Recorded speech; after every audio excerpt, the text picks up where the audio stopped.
Man, it's not my favorite intro, but welcome to Get My Sports. It's DC. And look who I got with me. I got the Hawk with me this morning. How's it going, Hawk? What's up, man? What's going on? Man. Beautiful Saturday. A little bit cold here, but it's all right. Dude, okay, so let's see what a little bit cold is. My first number here in Atlanta is 3. What is yours? You said your what? Your lowest number? The first number in the temperature here is 3. Are you below that? Oh no, I'm probably not below that, but let's take a look. It is 36 here in sunny Atlanta right now at 10 o'clock. Oh, And, my first number is 4. all right, so you're warmer. So you are Yeah. you're a little cold. I think it's freaking freezing here right now. And that's Yeah, I haven't been outside, but I just know that it's cold. I have to work the SEC game today outside at 3 o'clock, 4 o'clock, the Georgia game. So, not looking forward to that. All right, Speaking of the Georgia Bulldogs, we got a little thing here, a video. So, Mike, I'm going to share this video, and you just let me know what you think about it. We'll do a little talking afterwards. No, the video is not about this sexy blonde girl right here. Okay, she's just to get your attention to start the video. Georgia spent $80 million on its football facilities. They not like us. They not like us. The facility is 3 levels, which features an upscale locker room, hot and cold plunge pools, players lounge with endless entertainment, the largest sports medicine facility in college football, as well as the largest weight room facility in the nation. That gives us views of the practice field, which there's an indoor and outdoor practice field. And some unique amenities include a sports bar with a demonstration kitchen for teaching players how to cook, a barbershop, a NFL wall, and a uniform display room. So you tell me, is this the best football facility in the country? So, there's the question. Now, hats off to Georgia and NIL money or whatever the hell. Dude, the things that I like the most is the biggest weight room in college football. The rest of that shit didn't mean anything to me, except for the cooking part. You know, we got to remember these are kids. These are not young men. These are young men. They might know how to cook. So having someone there from the cook is pretty cool. What'd you think about that? I mean, it's definitely a sign of like if you go back, let's say 10 years, where Georgia was, as far as a football program goes, they've definitely taken that next big step up, that big Alabama step, you know, where they can do all that stuff, and then with NIL, you know, you can legally bring in money now, where before it wasn't so much legal. So it's pretty cool. You've got NFL vibes going, and so 100%. yeah. So that, I mean, who wouldn't want to go to Georgia now? I mean, that's what I'm saying. Like that little advertisement there that was less than 30 seconds long. If I'm a kid and I'm seeing that, I mean, I'm not even caring about the win record because these kids don't. There's another thing, Mike. Like if you're a talented kid in high school, and I'm going to call out Kent State calls, Kent State, and they say, "Look, we want to make you our 5-star quarterback, NIL money." Do you actually take the time to say, "Nah, you know what? I'm going to hold out for Washington," or do you take the NIL money and go to Kent State and be a star? I mean, it would largely depend on what my offers were, but if I thought I could listen, it comes down to competition. There's a reason kids from there's a reason the Trey Lances, the Carson Wentz of the world, name anyone else that went to like these smaller schools that no one really knows. It's like the competition level isn't there. So if you're trying to go to the league, and NFL scouts are going to look at that and they're like, well, he hasn't really played anyone, so we'll see what happens. You know, I feel like your draft stock can take a hit. You need to be in a Power 5 conference, Power 4 conference, I guess they're calling it now, but you need to be in one of those conferences to kind of be taken seriously, so that you can play these teams with real competition. Because if you're playing at like North Dakota State or something like that, yes, there's competition, but do you think any team from one of those lower tiered conferences or lower tiered programs could even sniff beating a Big Ten team, let alone an SEC team? The answer is an obvious no. And that leads us right into the story here because, Boise State won last night. Hats off to, oh, man, I just forgot his name. The running back. Help me out. Ashton Genty. Ashton Gentry. Hats off to you, my young man. But the comments that Boise State's getting now, Mike, they didn't play nobody. They don't deserve the bye. They don't deserve this. They don't deserve that. They don't have any quality wins. This is what you're talking about. It's Boise State. Ashton Gentry should be in the Heisman talk. Yeah. If you follow college football for any time, I remember when I was in high school, the Boise State played Oklahoma in a bowl game. Right. It could have been the Sugar Bowl. I can't remember exactly what the bowl game was, but they played in a bowl game. That was back when the national championship was just like number 1 versus number 2. There was no top 4. There definitely wasn't a top 12. Like none of that. And they beat Oklahoma, and they ran some pretty crazy. That game had a lot of trick plays in it. There, if you remember, the end of the game was the Statue of Liberty play. At another point, there was a hook and ladder play. There was a double reverse pass in that game as well. And so, Boise State has a history of people saying that about them, but showing up when they play these teams that are like considered like real competition. And so Boise State is going to mess around and end up with a first round bye. And so that's just the way it's going to be. And whoever comes to play Boise State better buckle their chin strap because Boise State can play. That's a fact. That's a fact. Segment brought to you by Gatorade. To remind you that ethics are something we all need to practice. When you give everything, Gatorade gives back. All right, so D-minus the story. The Rookie of the Year race seems to be getting a little tighter in the NFL. Who do you think is the current front runner, and why do you think he will win? For me, Rookie of the Year, I mean, the whole season, I've really only thought of it as being one person, and that's Jaden Daniels. Facts. I can't even think of another person that I would. I don't know. Have you looked at to see who's in the race? Yeah, the controversy is Bo. He's doing his thing right now. Everybody's saying he's taking over the Heisman lead. Yeah, as far as Rookie of the Year goes, I'm looking at full body of work, right? Rookie of the Year, yeah. Right. As far as Rookie of the Year goes, I'm not I'm looking at your full rookie year. And I know that Seattle played Bo Nix week 1, and Bo Nix looked like he looked terrible. You could bait him into stuff, you could do all types of stuff, and he just looked like he just didn't get it yet, And now obviously there's a big difference. He looks like he can throw the ball over the yard and stuff like that, and good for him, but it took him a few weeks to get ready, and Jaden Daniels has been doing it all year. Jaden Daniels has done. He had a crazy Hail Mary to win a game. He had another game where they should have won, but the kicker missed the extra point. I think that was the Dallas game. And he's been putting up just ridiculous numbers all year. Fantasy football lovers and owners have wanted to see Terry McLaurin paired with a quarterback that was somewhat competent so that he could be relevant in fantasy football again. And the two running backs that they have in Washington have turned out to be pretty decent. I mean, Austin Eckler's on IR now, but I think this season alone he's had 2 or 3 concussions. Facts. So Jaden Daniels has just looked the part in every possible way. Meanwhile, if you drafted a quarterback in front of him or just missed out on getting him, you're probably kicking yourself for it. So to me, Jaden Daniels is the front runner, and it's not close.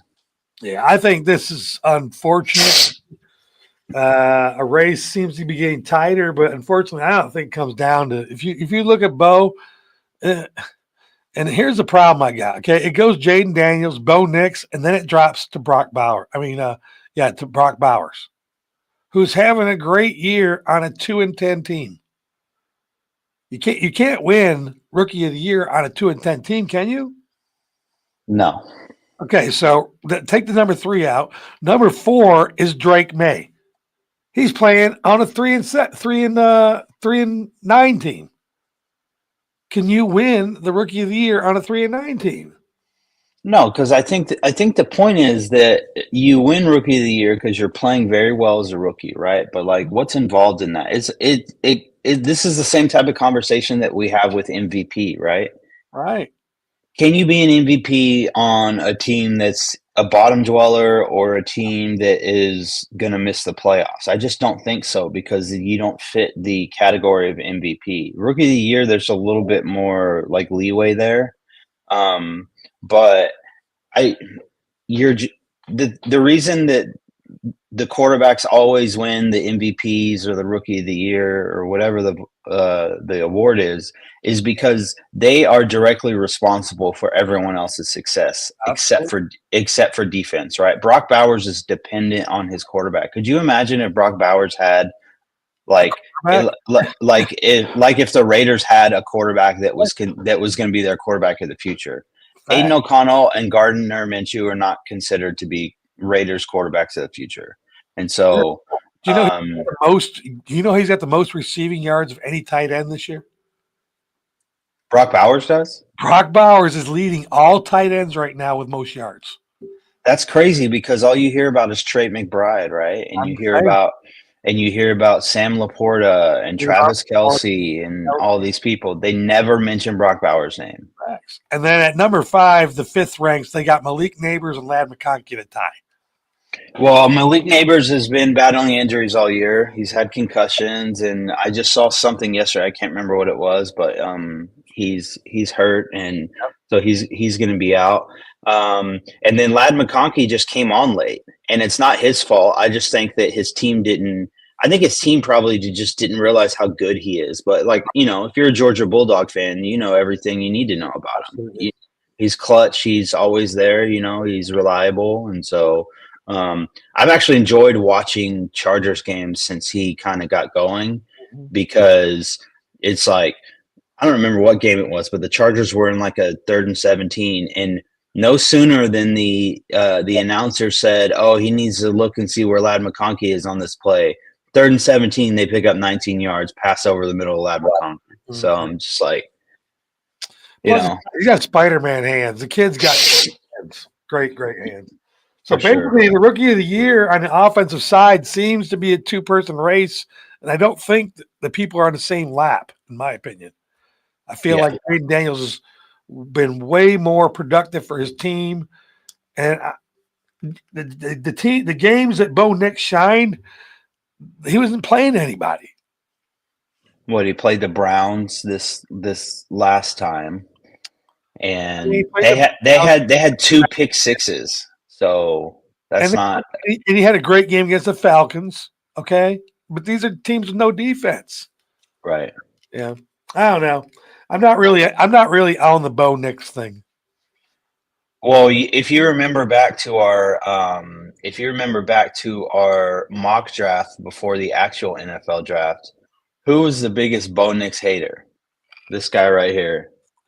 I was like, bro, Bo Nix is terrible, and I'm actually very surprised that he's playing as well as he's been playing. But in the beginning of the season, I was like, I tried to tell you guys, I don't know why. There's just been like certain guys that I throughout the years that I've just been like, man, that guy's garbage, and Bo Nix is kind of proving me wrong. So I'm here for it. The more talented quarterbacks you have in the league, the better the league is. So Facts. I'm down for it.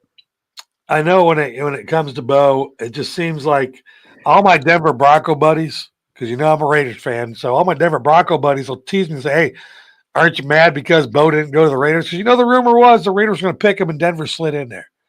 Yeah. So, no, No, I don't wish Bo Nix was on my team to make us better. I'm with Mike. I think he's a flop. I don't know what's happening right now. I don't know why he's playing good. Maybe it's his receivers. Maybe it's the teams he's facing. I just think he's crap. The NFL Players Association and the NFL have reached an agreement on relaxed rules regarding substance abuse and performance-enhancing substances. How do you feel as a football fan, these changes and lowering fines? Do you remember about 2 months ago? I don't remember the guy's name, but we reported something. You might not have been there. Some rich guy wanted to start a football league where you were allowed to dope up. I remember the conversation. Right? And I remember we were all sitting there going, yeah, man, let's give them Coke and let them just go out there and kill each other and fucking kill each other, right? Now, all of a sudden, the NFL sees this rich guy, and a couple months later, they say, maybe we better let these guys go ahead and dope up a little bit. And lower the fines a little bit, too. Is this a direct thing of Trump? Everybody's saying it's because Trump's elected. Everybody's going to get high all year long. Dope is going to be free, and it's because of Trump. Is this true? I mean, I don't know if I would if I would necessarily give Trump the credit, but like years ago, I remember, watching the Sonics and stuff, and Rashard Lewis was on our team, and that dude used to get popped for weed. It felt like every 2 weeks, Fact. and Didn't they catch him walking in once from the parking lot with a joint lit as he was putting it out? Yes. I mean, come on, dude. You just came off suspension. I know. First of all, you live in Seattle, so I'm like, you guys need to turn a blind eye to this thing, because it's the way of that part of the country.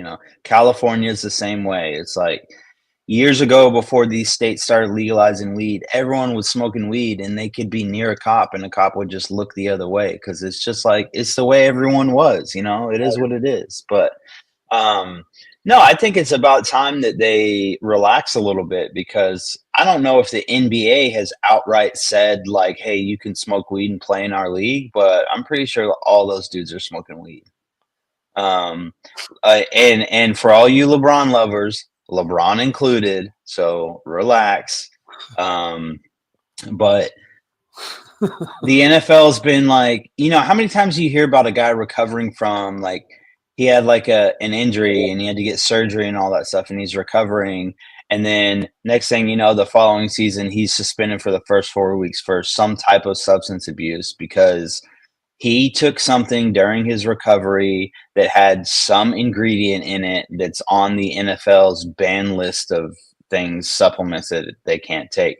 And they always say PEDs, like, oh, it's performance enhancing drugs or whatever. But it's not always that. It's something that you take for your recovery that has an ingredient that the NFL has banned. And so it's about time that they relax a little bit. I'm not saying just full on, like, let everyone start taking steroids and HGH and have them jacked up on cocaine and everything before every game. But, they definitely should relax a little bit, because there's tons and tons of things out there that are going on that the average people who talk for a living and stuff like that don't really know about, because they haven't been around it on that level to know. So I think it's a good thing. So there are going to be, it wasn't a NFL sport. It was called Performance Enhanced Drug Olympics, to launch in 2024. It's actually happening. And they're going to pay athletes to come in and dope up to break Olympic records.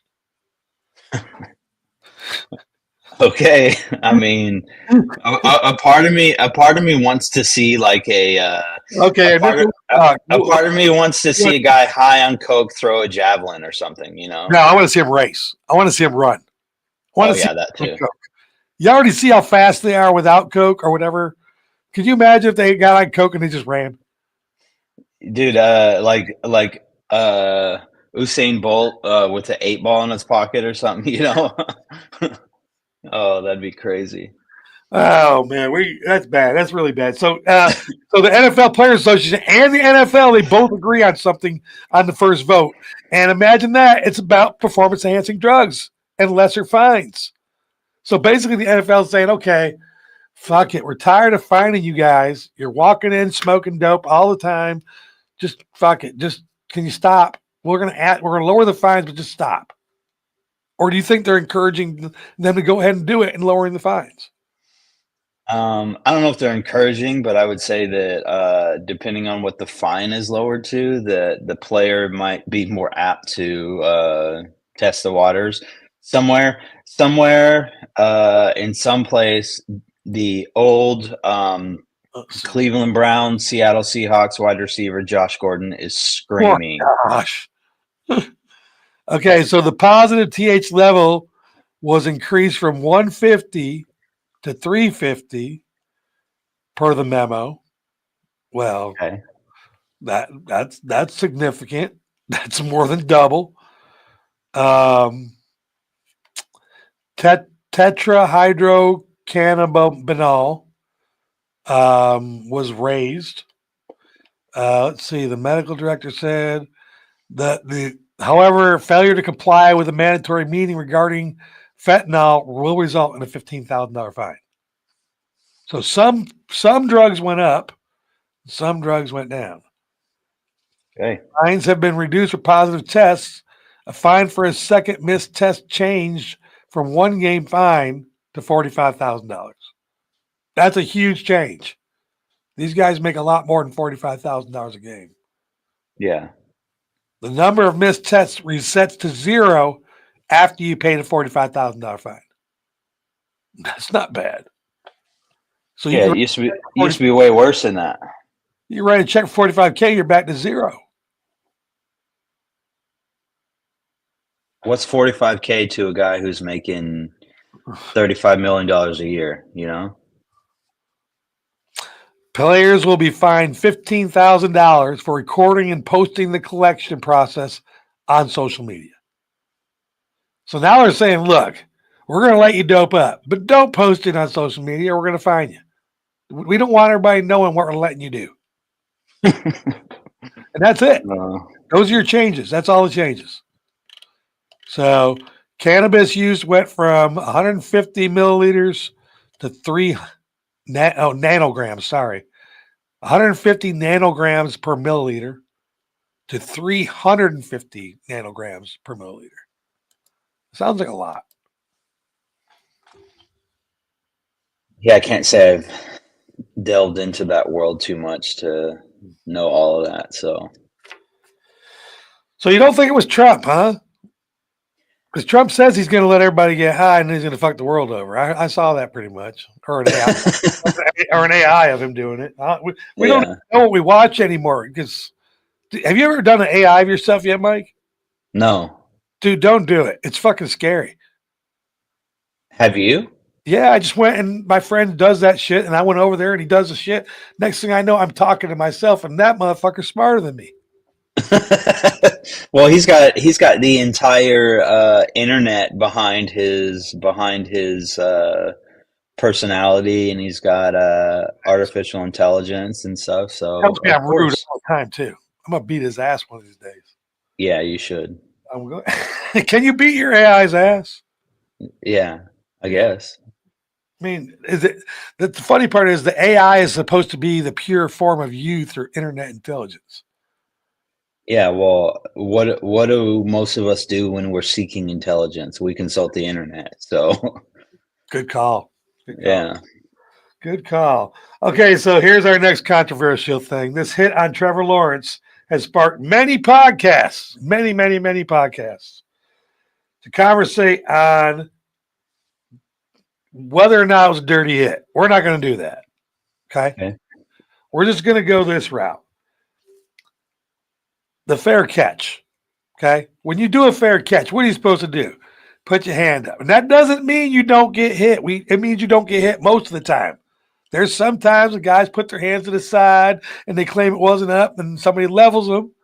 Why do we not have a simpler thing than the quarterback slide, which has no rules, It doesn't say you have to go this way, that way, head first, back first. It just says you have to give yourself up with a slide. Why don't we have a more specific rule if we want to save these quarterbacks? I don't know if you saw it, but Tom Brady had actually mentioned something about quarterback sliding, and he thinks quarterbacks should be, I don't remember what he said, if he either said penalized or fined or whatever the situation is for when they slide, right? Because like if you've ever played the game, especially on the defensive side of the ball, and you go to make a tackle, you don't start making the tackle as soon as you get there. It's happening. It's a process. It's 3 yards away. You're getting your body into the right position. You're lowering yourself down in to make the hit, all that type of stuff, right? So like if you're sliding extremely late, what is the defensive player supposed to do? Listen, you can argue and say that guy shouldn't have thrown. I think his forearm was leading the way into Trevor Lawrence's helmet, which is like you could get that out of there. Like that's not really an issue because tons of guys do it. But this idea that quarterbacks aren't to blame at all is kind of crazy. And a lot of quarterbacks slide late on purpose because they know that they might be able to draw a penalty. Mahomes does it weekly. Oh my God. And so you got to get to a point where it's like it's not all on the defense. I mean, how easy would it be as a quarterback to do the same thing as a fair catch? You're rolling out. You know what would end? You know how Patrick Mahomes runs towards the sideline and then the defense backs off a little bit, then he takes a little stutter step forward and puts his arm forward to get another yard? It would end that shit, which is totally cheating the defense. I can't hit you because it's going to cost me 15. So I'm not going to hit you, and you're going to take another 2 from me? That's it's a slap in the face to defenses. And like you said, tackling is not a one-step process. Okay? Like you said, I think it's more like 5 yards away. The process of a tackle happens like 5 yards away. Like when you're going to tackle somebody when you're coming towards them. This guy was out there. Lawrence swung out. It was 7 yards to get a first down, and the hit came at 7.5 yards. And they're saying Lawrence was not trying to stretch the play out for a first down. Bullshit. Yeah, I would just say like this, right? If you think about tackling, if you think about tackling, right? Say the quarterback takes a snap, play breaks down, he's rolling out to his left, and he decides that he's gonna become a runner, right? Right. You as the defensive player, let's say you're the middle linebacker. You're coming across the other side. You're going to meet him over there somewhere near the sideline, right in between the hash and the sideline somewhere. As you're approaching him from 5 yards away, you're already starting to chop your feet, break down, center yourself. You've got to get the right foot out in front of you with the right shoulder out in front of you. You got to make sure your head is out of the play so it's not a helmet-to-helmet contact. You got to make sure your arms aren't up in their face or anywhere near their neck. There's so much stuff that a tackler already has to do that these quarterbacks are like literally getting away with murder. And what it used to be back in the day was, you think about like certain players, like they would just hit you one good time and draw a penalty and say, whatever, it is what it is. That guy now knows not to do that. Facts. And especially someone like Mahomes, who is largely protected by the league, and he's a crybaby, and he's got his wife who won't shut up on Twitter about every possible issue or thing. What are you going to do? There's got to be something that goes on there that yes, you've invested a lot of money into a quarterback, but you got to protect these defensive guys too. They shouldn't have to pay these ridiculous fines and suspensions and all that stuff when a play is deemed dirty or a late hit or whatever the situation is. Listen, you can make an argument for this guy from the Texans over and over about it being dirty and all that type of stuff. It was a nasty hit. It is what it is. But like, would have been he's a middle linebacker, dude. What do you want? It would have been a nasty hit if that was his first one. We already know Azir's he's got a reputation of getting hit. Okay. Welcome to the show, Suvo. Yeah, we know he's got a reputation of some nasty hits, and he's been penalized before. Did his resume make it a nasty hit, or was it a nasty hit? I think you're, the old saying, your reputation precedes you. So Fact. so you get in, especially when they start talking about like, is this a nasty hit? Like, what's going on? What type of player is this? Like, back in the day, a guy like Luke Kuechly, right? He wasn't he wasn't viewed as a guy who like had a nasty hit or anything, Right. But if he did hit a guy late and drew a penalty, the NFL would look at it and he would probably get, just if they deemed it being fine worthy, he would get the lowest fine that they offer for that type of offense because he doesn't have that reputation. Mm-hmm. So fast forward to this guy, he has that reputation, then you're going to get the maximum fine, the maximum penalty. But we got to do something with these quarterbacks. These quarterbacks are getting away with, murder. They're being able to do whatever they want, and they're not being, they should get into some type of trouble or some type of fine situation for sliding late, for putting the defensive player in this crazy predicament. And how many times throughout the years has it been a situation where they're changing all these rules constantly and the defense constantly has to adjust? The defense can't do this. The defense can't do that. Right. And the offensive players don't have to change anything. You can't land on the quarterback when you sack them. You can't pick them up and slam them to the ground. You can't touch their helmet. You can't hit them low when they're when they're throwing the ball in the pocket. There's like so many things that you can't do. When are they going to make something that says, hey, quarterbacks, you can't do this now? We've made 150 rule changes for defensive players and things they have to get rid of, but they've done nothing to prevent the offense from doing certain things. Facts. Like I still think, and everybody's like, well, you're the quarterback. There's going to be arguments about the hand going up. I still think the hand up is the sacrifice. The sacrifice on a kick is to put your hand up. Fair catch. If you're a quarterback and you want to give yourself up and not get hit at all, put the ball in one hand and put your hand up. Like as soon as we see the hand going, we know there's no move that makes the hand, okay? Not too many quarterbacks are doing stiff arms. And then they're going to say that. Well, I wasn't putting my hand up. I put a stiff arm. I think the Ronnie Lott thing needs to happen. Some of Ronnie Lott's nastiest hits were when you pushed out and tried to get out of bounds before he could hit you. Yeah. So take that 15 yards, pop you one good time, and you would not be coming across the middle. Yeah, could you imagine the when Ray Lewis was in his prime and Ed Reed was in his prime, and even go back to like Lawrence Taylor, guys that like struck fear. Yeah. Think about LT running towards the sideline with Patrick Mahomes, and he starts to go out and does that little cheat thing. Man, LT. Hey, speaking of cocaine, we just talked about Lawrence Taylor. Oops. On that note, we're going to go to our next segment brought to you by Burn by Rocky Patel. There we go. Double thing.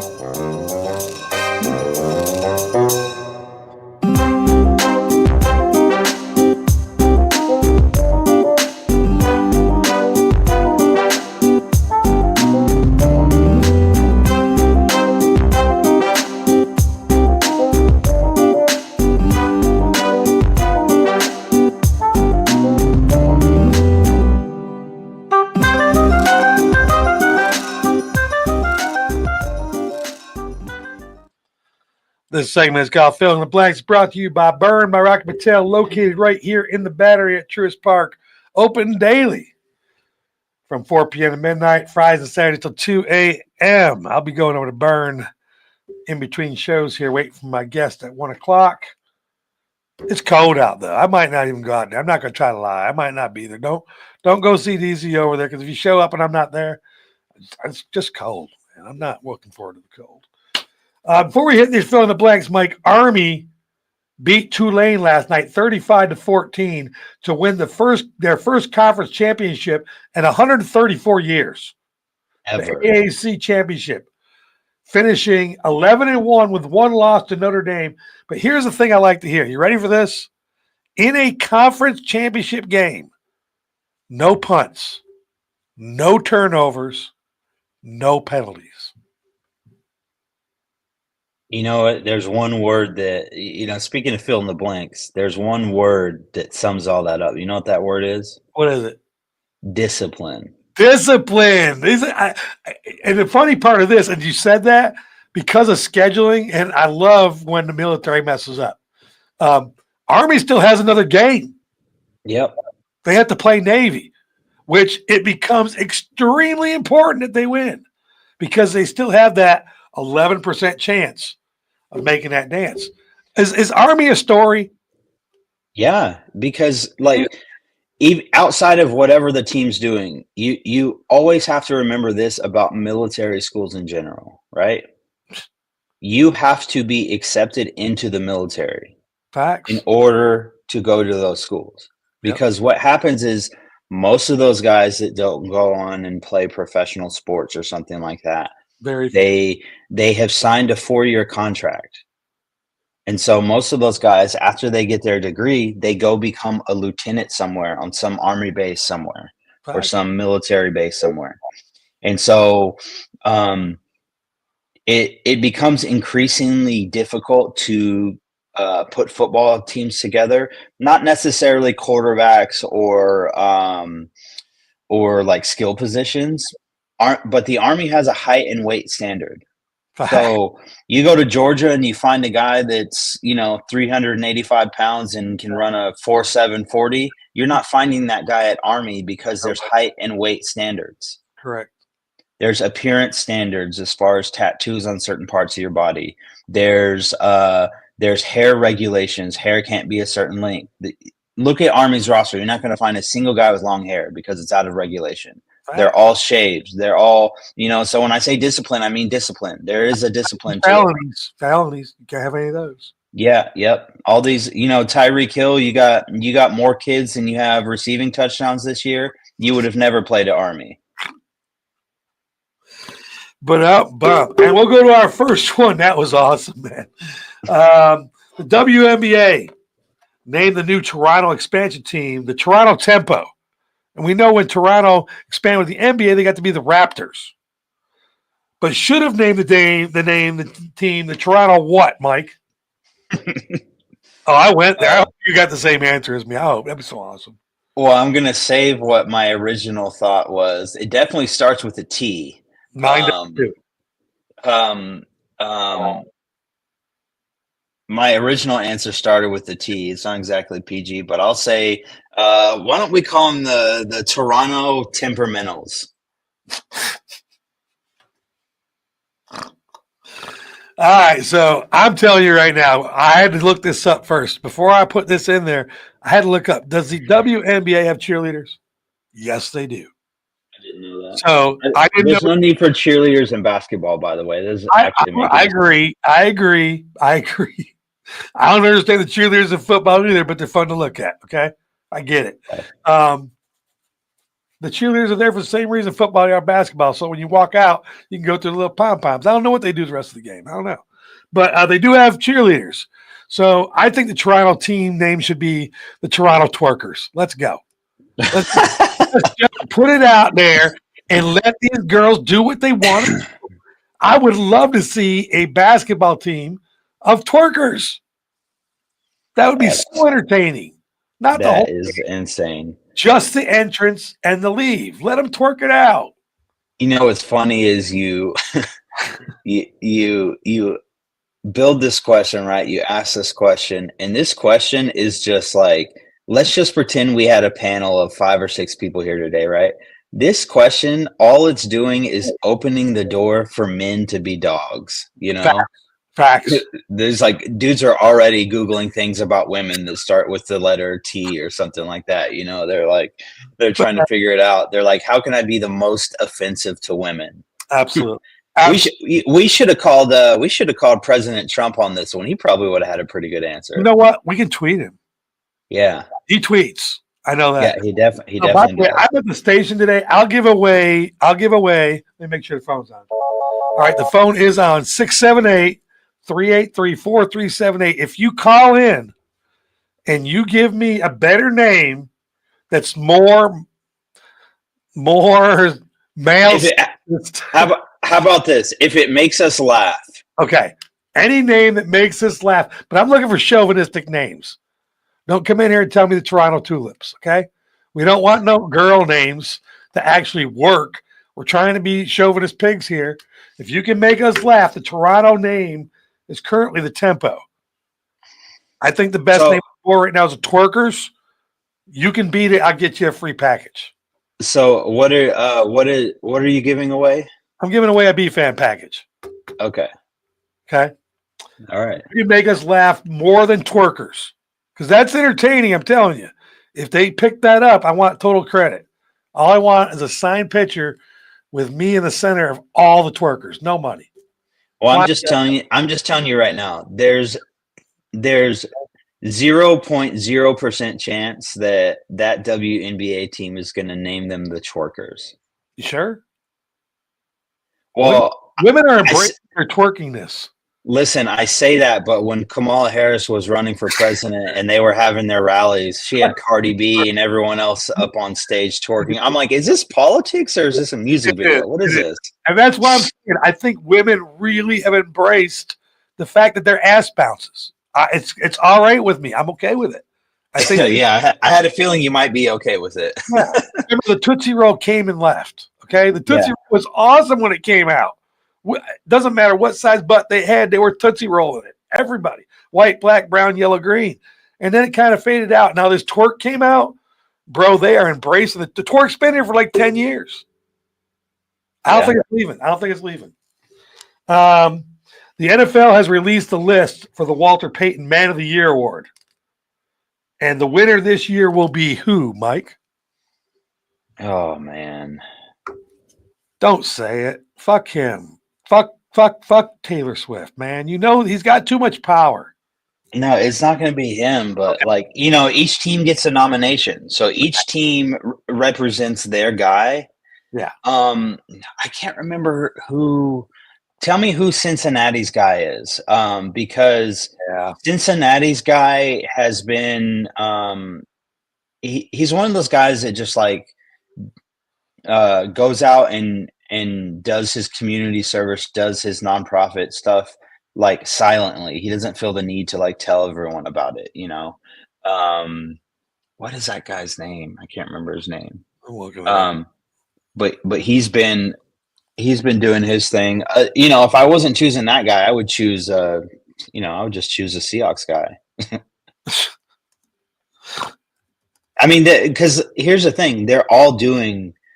If you're nominated, you're doing great things in your community. So you could take your pick as far as everyone goes.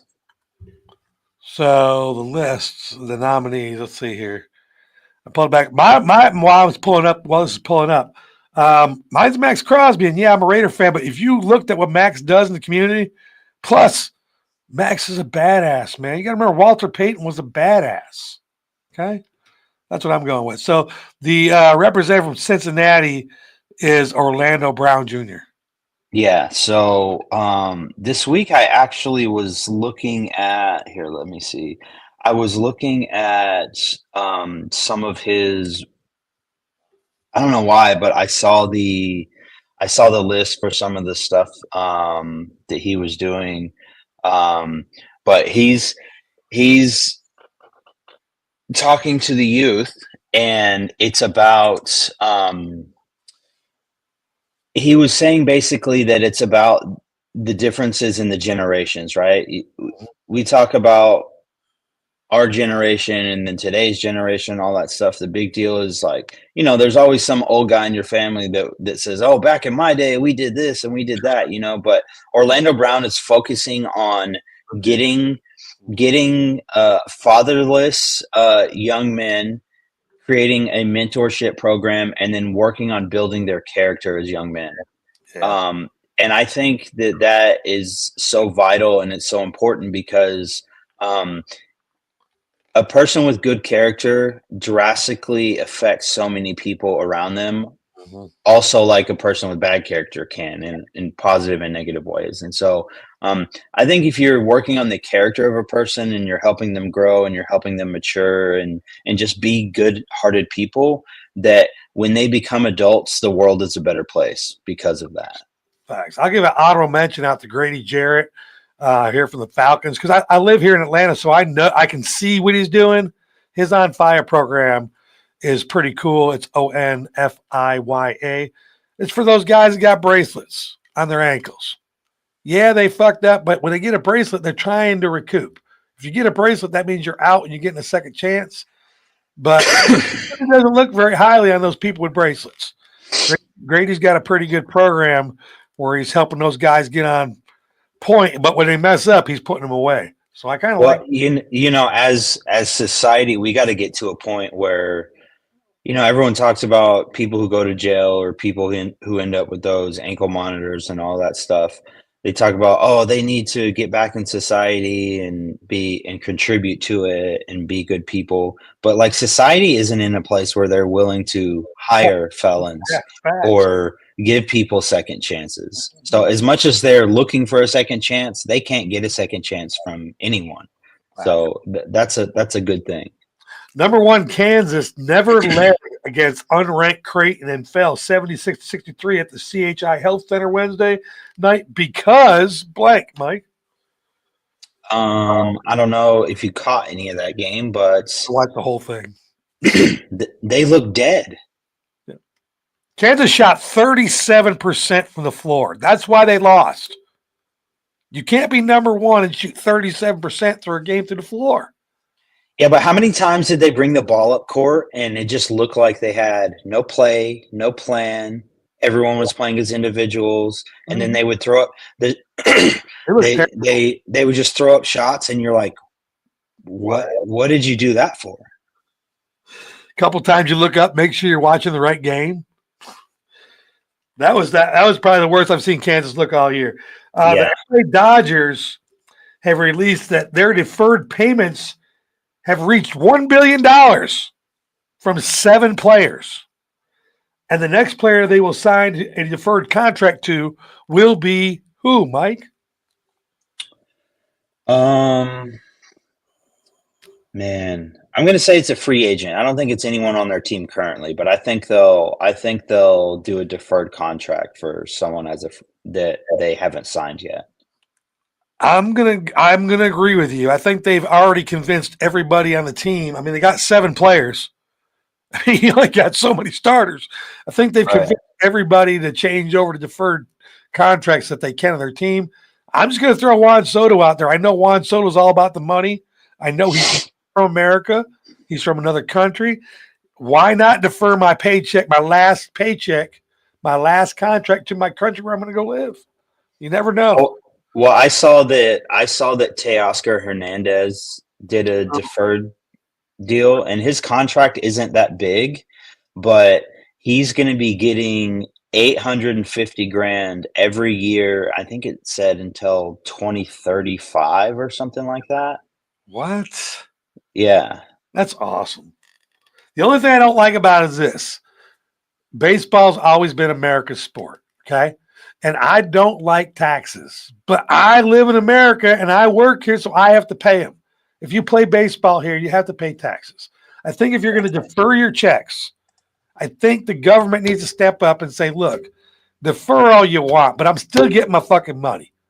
Because you can't just leave and live off American land and all Americans that are paying taxes and coming to your games and supporting you. We're paying taxes to buy your jersey. Yet you don't have to pay taxes to earn the money on said jersey. It's not very fair as an American. Just saying. Yeah. Not bitching. I'm just saying. I think that's on baseball, though, right?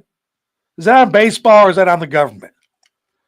I think it's on baseball because no other sport is doing deferred contracts like that, So, but there should be some type of tax thing going on, So Please pay taxes on it. You earn okay, so you're deferring your check.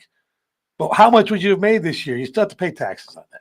You still got to pay the tax. It's all right. You're still rich. Just pay the tax. Anyways, next segment brought to you by Spice It Up. Let's go.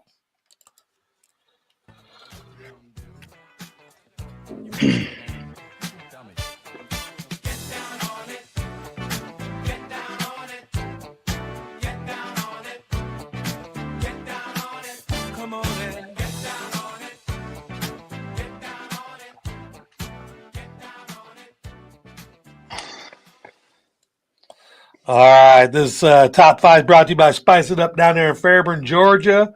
You can call Joe for all your smoked grilled meats, sides. Man, that man, I'll just tell you, he can cook. He can really cook. Looks like we got somebody down here. Teddy, shake your head up and down if you want to join the top five. All right, cool. Jump in. Hey, we got TKO down here for the top five. Who are the top five NFL coaches as of right now? This should be a list that's not going to match, in my opinion. At number 5, I've got Sean McDermott from the Buffalo Bills. He made football make sense in Buffalo after losing all those footballs and field goals with a little bit of help from Josh Allen. I like Sean McDermott a lot. Mike, who you got number 5? Before I go to number 5, I want to give an honorable mention to, I'm trying to get his name, Stefanski. Is that the Cleveland Browns coach? Yeah. Yeah. I really, really like Stefanski. Why? It's just because it's Cleveland. You know what I mean? Like, even when they're at their worst, they're still competitive. How many times in the years past have you seen Cleveland? And when they've been bad, they've been like horrendous, like, 1-win seasons, 2-win seasons. And it's like, they're still competitive week in and week out. They might not win the games, but they are competitive and they don't look lifeless. And so I think if he gets the right quarterback and you get certain positions, you get different players and stuff like that, I think Cleveland can be very competitive and can be a dark horse team in the AFC. So I really like him. No, but my number 5 is McDermott as well. Yeah, because along the lines of what I was saying about Cleveland, let's not cut it short. Buffalo hasn't exactly been a great franchise either, and so ever since he came to town, there's a different there's just like a different vibe to everything. He expects some excellence, and they've got talent, and so how many times have you seen guys become NFL coaches and they've got talent on their team, but they have no idea what to do with it? He has stepped up and he's done a pretty good job. And Buffalo looks like maybe they're the best team in the AFC. Who knows? They're looking strong. TKO, who you got number 5? I may butcher his last name, but Nick Sirianni, or what, however you say it, the Nick Eagles Sirianni. coach. Yeah, the Eagles coach. First of all, TKO, you got to get some love. I have him low. We got to get you a little Italian in you. Yeah, I love my man.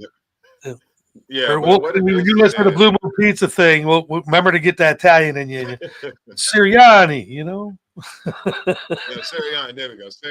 Yeah. So the problem with Sirianni there, I would just say, honestly, he has a buttload of talent, very good GM, very good front office. I think that this team is playing on a high level because they want it. Sometimes a team can bond together with a lack of leadership. And I think, in my opinion, and that's just me, I don't see where Nick Sirianni is the type of coach that's willing this team through it all. I think they have good play calling.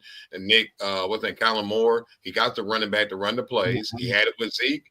And so I think they look very efficient. They really playing some good football, but I don't think it's any on the strength of him coaching. I just think they have a great record because they can perform, not necessarily him.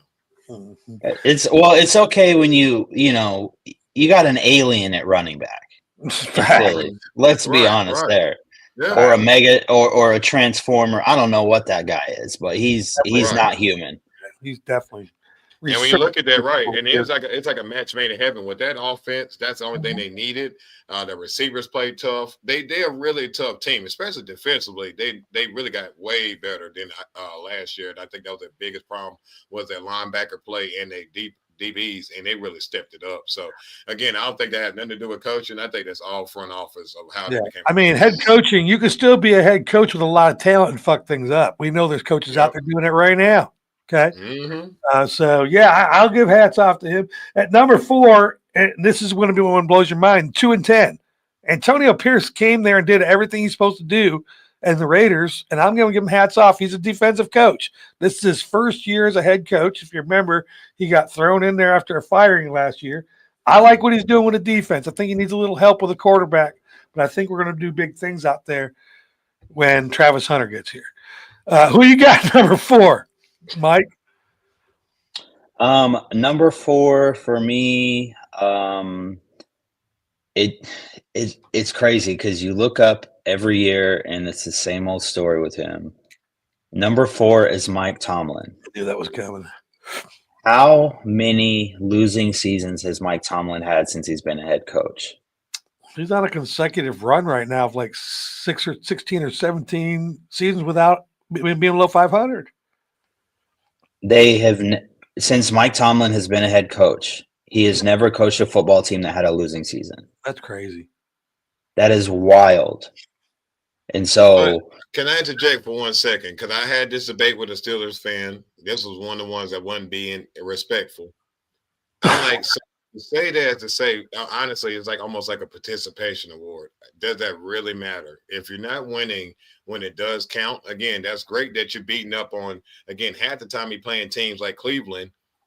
They're not playing strong teams half the time. So I'm not talking down on that. I do like Mike Tomlin, but I really think that right there doesn't matter.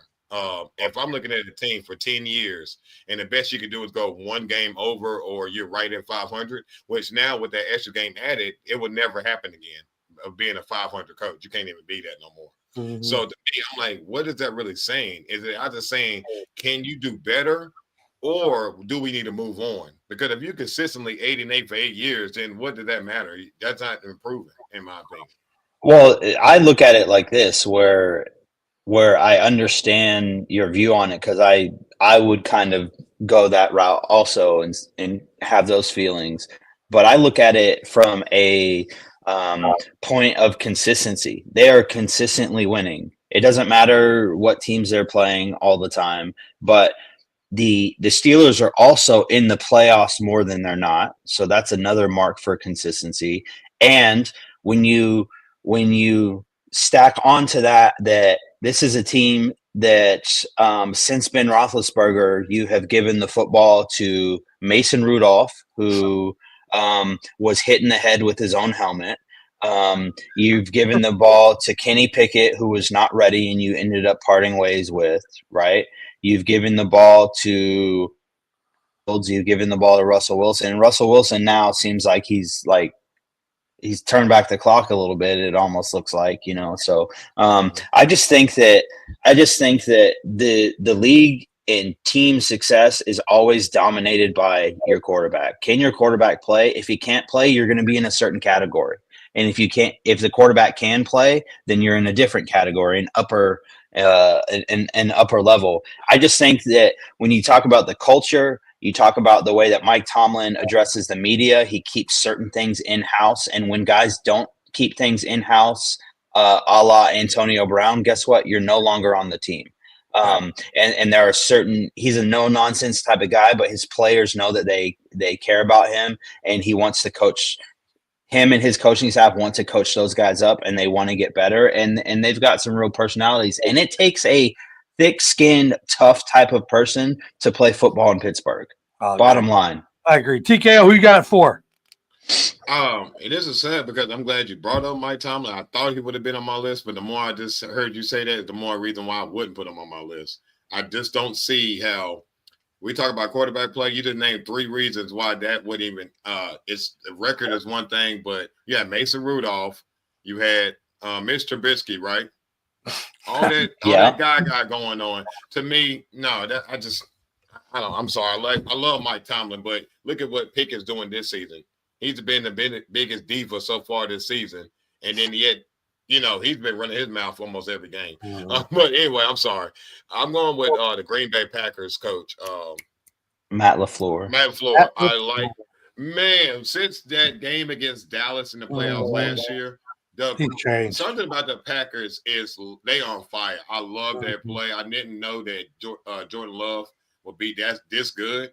But, man, watching him the other day, he is really exciting. I love watching the Green Bay Packers play. Really good football. I think he's a very good coach this season and will continue to be on a good coach. All right, at number 3, brought to you by Spice It Up. I'm going to keep this short and sweet because I'm a Raider fan. Andy Reid, great coach. Mike?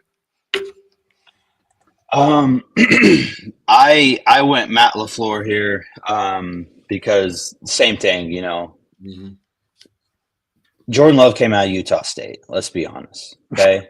I didn't see him being that good. Yeah. Nope. No one saw him being this good. He's MVP caliber type of quarterback. He plays well. Great. And just like I said about Pittsburgh, if you play in Green Bay, it takes a special toughness and a special type of person to play in Green Bay. I don't know if you've ever seen a playoff game at Lambeau Field in January, but personally, I want no part of it. Facts. Yep. I don't want to play there now. Fuck that. TKO, who you got number 3? This is wild for me to say this. All right. I'm going to go with Kyle Shanahan. Man, I didn't think I was going to hear that. And right, and the only reason and we're going by this season. I Yep. would say, despite the injuries, they're still competitive. The last game was the only one they really got a big whooping in those games. However, they're still competing at a high level. I think his coaching is very good when they do have some of the key pieces, like Christian McCaffrey is out the first 5 games. That backup running back came out and stepped up, next man up. I think he does a very good job with that team of, again, teaching them that X's and O's and they execute. And that's why I like his leadership as a coach. Again, the results is not manufacturing this year, but I think we're talking about pure football coach. I think he's really one of the best in the league. At number 2, brought to you by Spice It Up Barbecue, I have Mike Tomlin. This year especially, all the shit he had to go through with Wilson and Fields and Wilson and who's he going to play and who's that. And like Mike said earlier, I love his canter when it's not in-house. There was a day he was mic'd up, and the best part about him mic'd up was when he got behind the wall and he said, "Get this shit off of me." And one of his linemen walked by and he goes, "Damn, coach, you was mic'd up. I bet you said some shit." He goes, "Don't you talk to me like that outside the locker room." I love that about Mike Tomlin. I love that he keeps everything that he can in that locker room. Mike, who you got number 2? Number 2, I went with Sean McVay because although the Rams aren't going to more than likely make the playoffs year after year, obviously everyone knows he's an offensive genius. He can dial it up. He knows how to beat defenses, all that good stuff.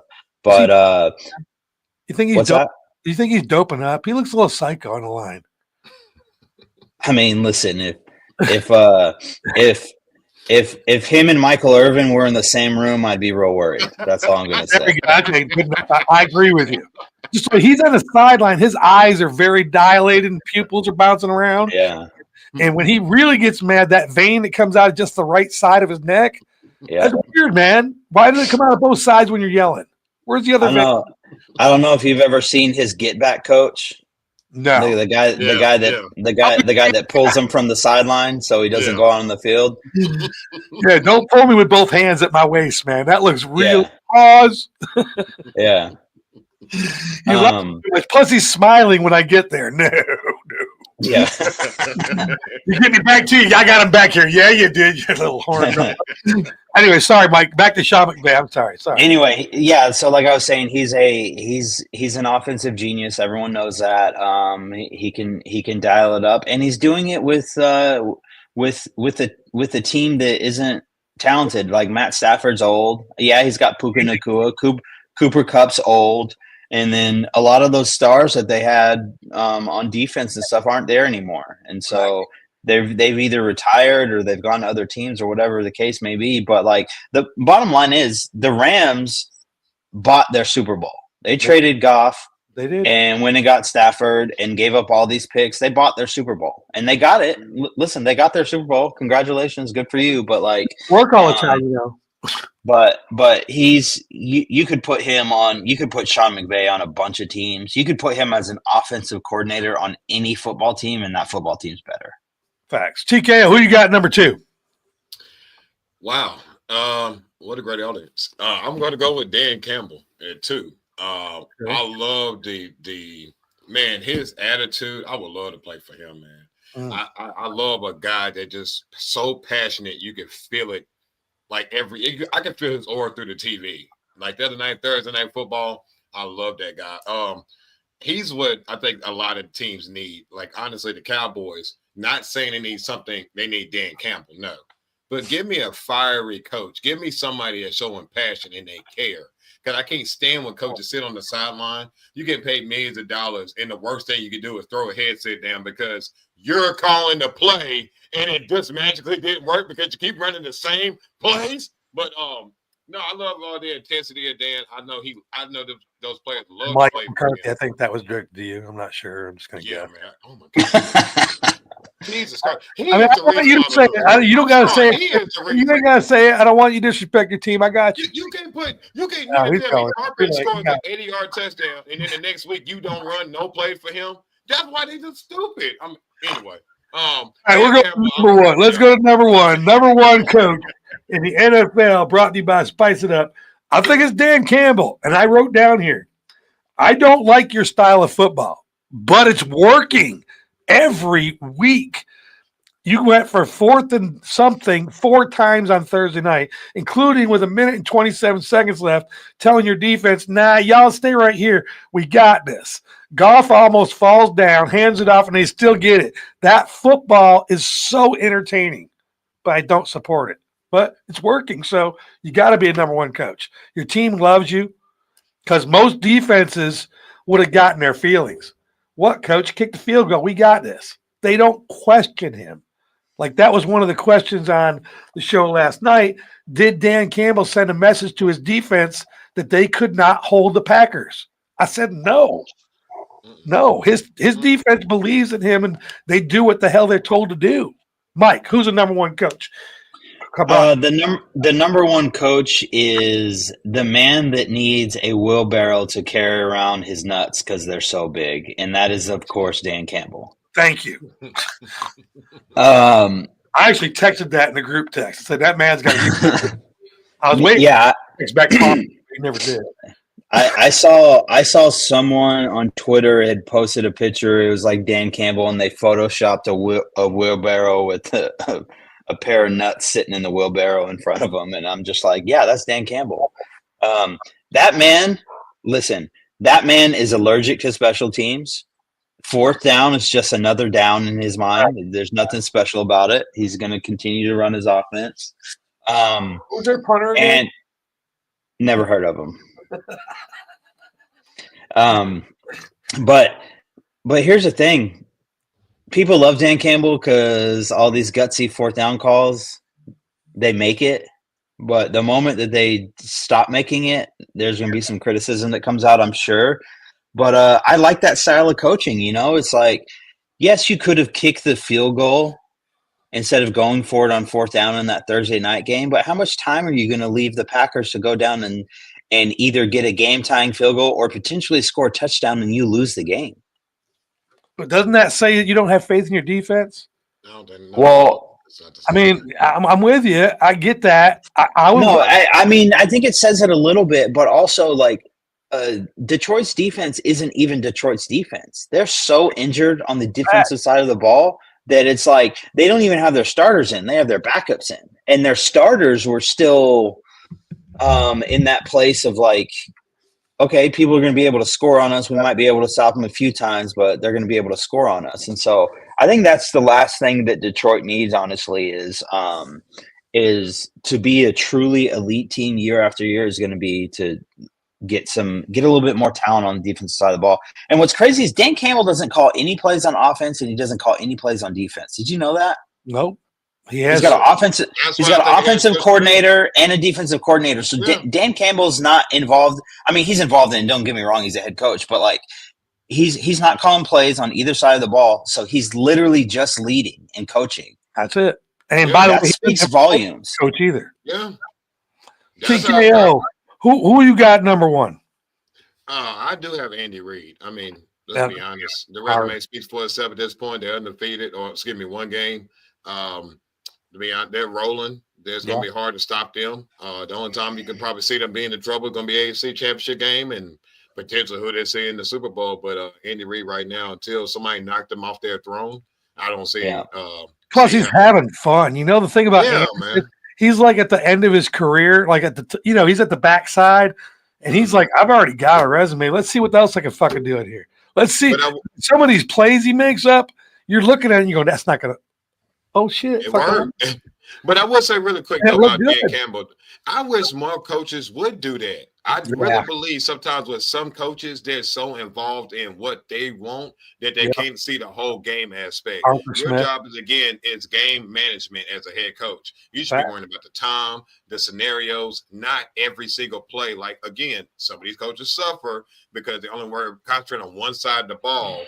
I think that when Dan Campbell's way is working because the players believe in it. And I believe in him too. I love that coach. Facts. Mike, you staying for second half? Yeah, let's do it. Awesome. We're going to go into the second half here. It's time to bring you something from Blue Moon Pizza. Teddy, feel it, buddy. Feel the Italian. Let it go through your veins. It's okay. We convert. It's all right.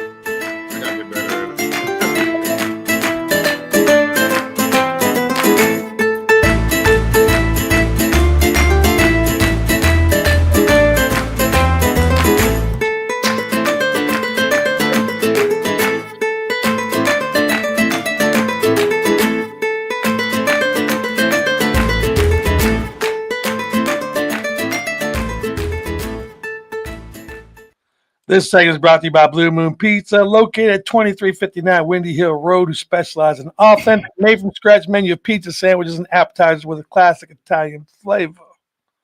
Stop in and call today. Delivery at 770-984-2444. Sorry about LSU. Y'all are out of the dance. But, you can still go down to this Blue Moon Pizza, their LSU site. And we still in the game. And you ain't. That was just to my sponsor. That's personal. Shout out to Clint. Week 14 is in the books. The Sheriff led the way, going 9-1. 9-1 in college football. What the hell? DC went 8-2. King Kunta TKO and the Hawk went 7-3. But D-minus brought up the rear. Pause. Going 5-5. So here are your standings. DC's at 80-60. The Sheriff's at 78-62. TKO 74-66. King Kunta 73-67.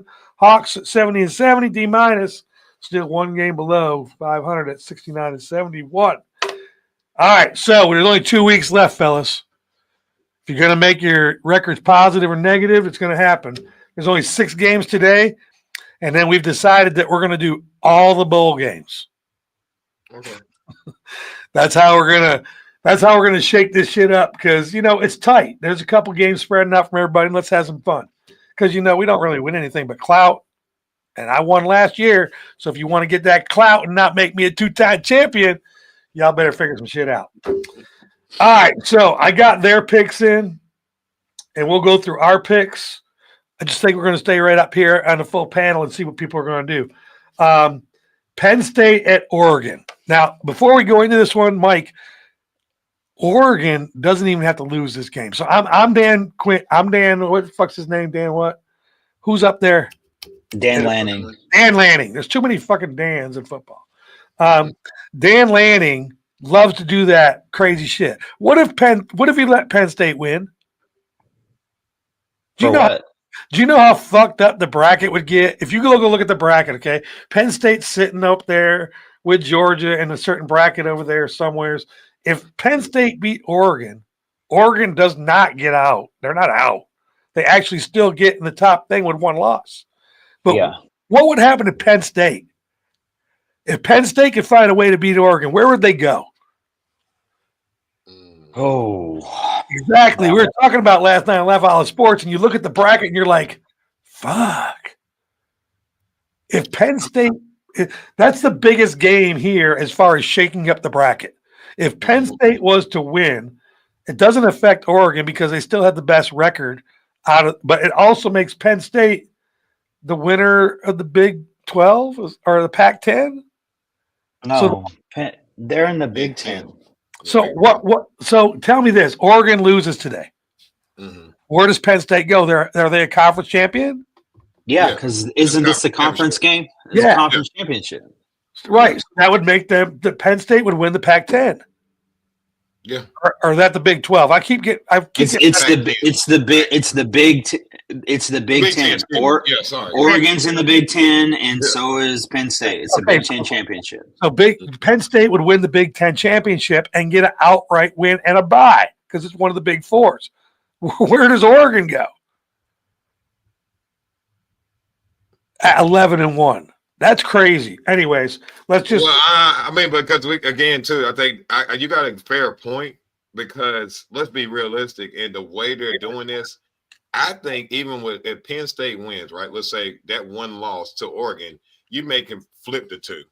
So let's just say, hypothetically speaking, Penn State, if they beat Oregon, I say handle it. Let's say by at least 10. I think Penn State should be number one at that point. Yes, they went head up. Right. And they're number 3, so it's not even like it's that crazy of a jump. Right. Now, I know that part. Where does Oregon go? Well, this also fall with Texas too. Now, let's say would Penn State jump Texas if Texas beat Georgia? That's a bigger question. If Penn State beats Oregon, would they outright jump Texas if Texas outright beats Georgia? That would be the bigger question. Correct. Right. Correct. It's pretty Oregon cool. Dropped to 3. Would that be? I think that actually would help Oregon because you're right. Looking at those brackets, Oregon as a number 1 has a harder road to go through. Exactly. Than it would if they actually did fall. Which is I was looking at that. Everybody's saying it's kind of weird. If I knew where I was dropping, like I don't know where they would drop to. If I was Dan Lanning and I had a good idea where I was dropping to, I might throw this game. Like he's got the hardest path to the championship.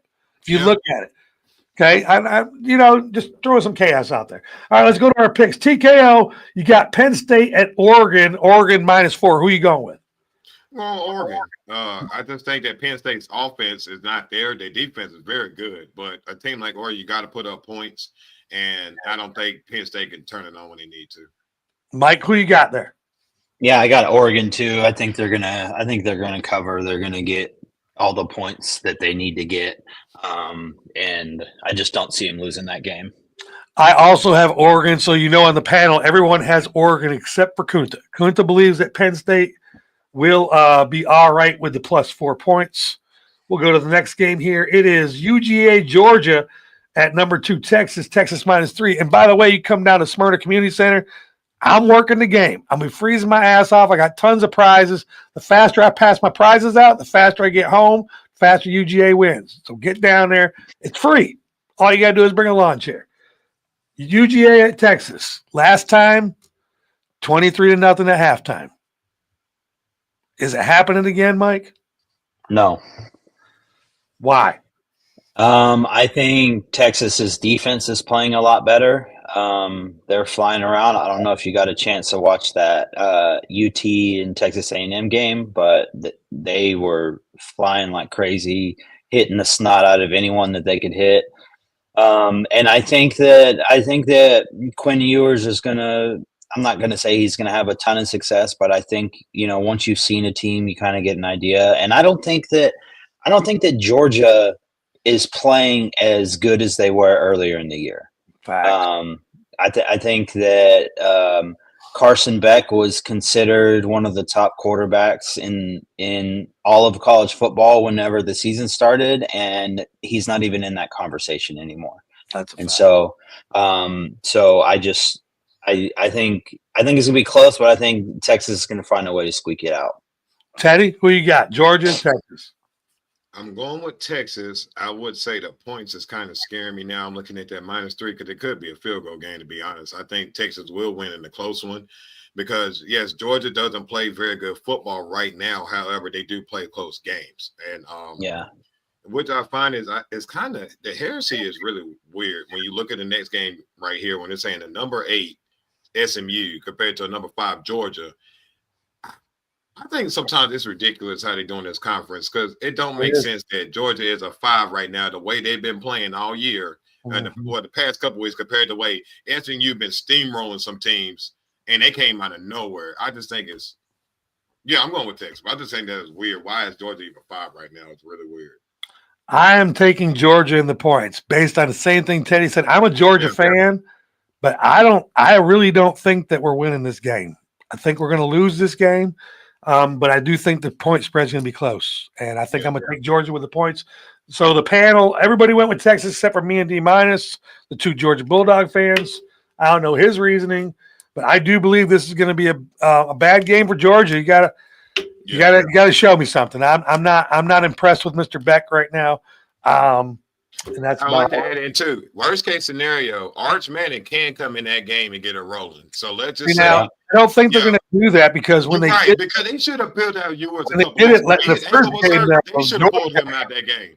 When they did it in the first game, Georgia handled that quickly, and they had to bring Ewers back. I don't think and just being Texas, I don't think you need to ruin your future because Ewers is leaving, bro. Don't get it fucked up. He's gone. He's NFL ready on quite a few teams. He's gone. And Manning will get his chance. I don't think there's any reason to throw Manning in this game after his first performance and because you don't want to fuck his life up. He's going to have to play Georgia again in his career. Don't give him 2 smackdowns. You know what I'm saying? Or even take a chance at making it equal. It makes no sense. Clemson, this game right here. Clemson, number 17 Clemson at number 8 SMU. SMU -3. Teddy, how you feeling? I got SMU, man. I don't think Clemson, they play good at times. I'm still surprised they only lost 3 games this year. That's kind of surprising to me. But SMU's they're playing really exciting football. I think they could take the ACC championship. They may lose in the first round of playoffs. Don't get me wrong, but I do think they could beat Clemson by more than 3 points. How about you, Mike? Yeah, I'm gonna go with SMU on this one. And TKO was talking about this earlier, but like SMU's been steamrolling some teams, and they've kind of like we went back and forth with the sheriff about Indiana not really playing anyone and stuff like that. SMU hasn't really played anyone either, but they have played some teams that are good, and so I think that this is a massive game for SMU because I think that SMU hasn't been relevant since they got the since they got the punishment. And this is I think if they win this game, this will go a very long way for their national footprint. This goes a very long way for recruiting. This them being in the playoffs is going to go a very long way. And so I think that it's a game that SMU is looking at it right now, and they're like, screw it, we don't care what's going on. The playoffs have already started, and this is our first round game. Absolutely. I'm going with SMU as well, but I'm doing it more based on history. Dabu can't win the big game. When he's got to close the door, it's not happening. If he needs to run you over to make you not go to the playoffs, Dabu all day. But when Dabu has to win to advance, he's just not that coach. And I think SMU is going to run all over Clemson. This is not even going to be close. The panel has SMU with me, TKO, the Hawk, and the Sheriff, and Kunta and D- believe that Clemson with 3 points is going to win this game. The next one here, I think this is like the toughest game of all of them. Because basically, whoever wins is in, whoever loses is out. And they don't even move up or down. There's no room for improvement. You got number 16, Iowa State, at number 15, Arizona State. Arizona State giving away 2 points. Mike, who you got? I'm taking Arizona State all day. I think that I've watched them the past few weeks a little bit closer than I have earlier in the season. And All I would say is this team is drastically different from the team that hired Herm Edwards to come back and be their coach and led the nation and kids on their team from the transfer portal. And so I just look at it and I'm like, this team's rolling right now. They're hot right now. They're playing well. And so ignoring the points, I think that Arizona State could win by a touchdown. Awesome. TKO. Well, all the points he made, I think at the beginning of the year, they were struggling to figure it out. But once they caught fire, they are an exciting team to watch. Also, that running back last week, number 4, out there looking like Toby Gerhart. I mean, he's running tough as nails. And I think someone like that in a close game situation will pull through. So I would agree. I had to go with Arizona State. They're playing some good football right now. As a panel, we all have Arizona State except for King Kunta. King Kunta says Iowa State +2 is a good win. We do have 2 of the lower games. We have Ohio at Miami, Ohio. Miami, Ohio is -2. Hawk, who you got? Listen, I'm not gonna sit here for a second and pretend. Okay, there's some people that might jump on different podcasts and shows and all that stuff and act like they've been watching Miami of Ohio tape all year. So I'm just straight up picking right now. Give me Miami of Ohio. And the reason is I don't know. I like that. Yeah. TK, you got. And the exact same reason I'm going Miami, Ohio, out there, home team, and are they playing at their home stadium? Yes. Okay, so all right, so I went with Ohio, and you're going to love my reasons. I can't stand Ohio State, so I have to like something there. I went with Ohio. I don't know why. Ohio +2. The only one that agrees with me is King Kunta, which makes me very nervous. I really changed my bet now, but I already got it down there in red. I can't fucking change it. But, you know, I got to say Ohio, but not State. The last game here, I do know stuff about this game. This is one of them redneck games. This is Marshall versus Louisiana. And let me just tell you, there's going to be some boiled hog neck and frog legs, and there's going to be some shit going on at this game. Okay? We are Marshall versus Louisiana. Teddy, who you got? I'm going with Louisiana, the Raging Cajuns, baby. I looked at the Raging Cajuns, man. Just saying, boy. I would say, let's just be realistic. Like devil's advocate, if they was in Marshall, I would just take Marshall. I mean, I think the cold weather will play a big difference with the Louisiana team coming up. But since they're coming down, I'll go with the team in a warmer climate. I'm going with Louisiana. Hawk? Yeah, I'm gonna have to go with Louisiana as well. But I'm sitting here looking, fellas, and I don't know. I'm not seeing the game on here. Is it being played today? I hope it hasn't already been played, man. That would be really embarrassing. No. It definitely. That would say that all of it. No, it has to be played because Kunta would have told me it's in there somewhere. I know it is. Okay. If I had a game on, play at 7:30. Yeah, they play at 7:30. And that's even worse. Okay, I also have Louisiana, and this is why. It's fucking cold, man. Louisiana, Raging Cajuns at 7:30 at night. It is cold down here. Marshall not gonna like that shit. It's gonna be like Miami coming to Louisiana. It's not gonna be good. Also, I will say that Marshall is a great football movie. That's all I'll say. Marshall is a great football movie. But that's all they're getting from me. That's not happening today. Okay? I'm reassuring you that is not happening today.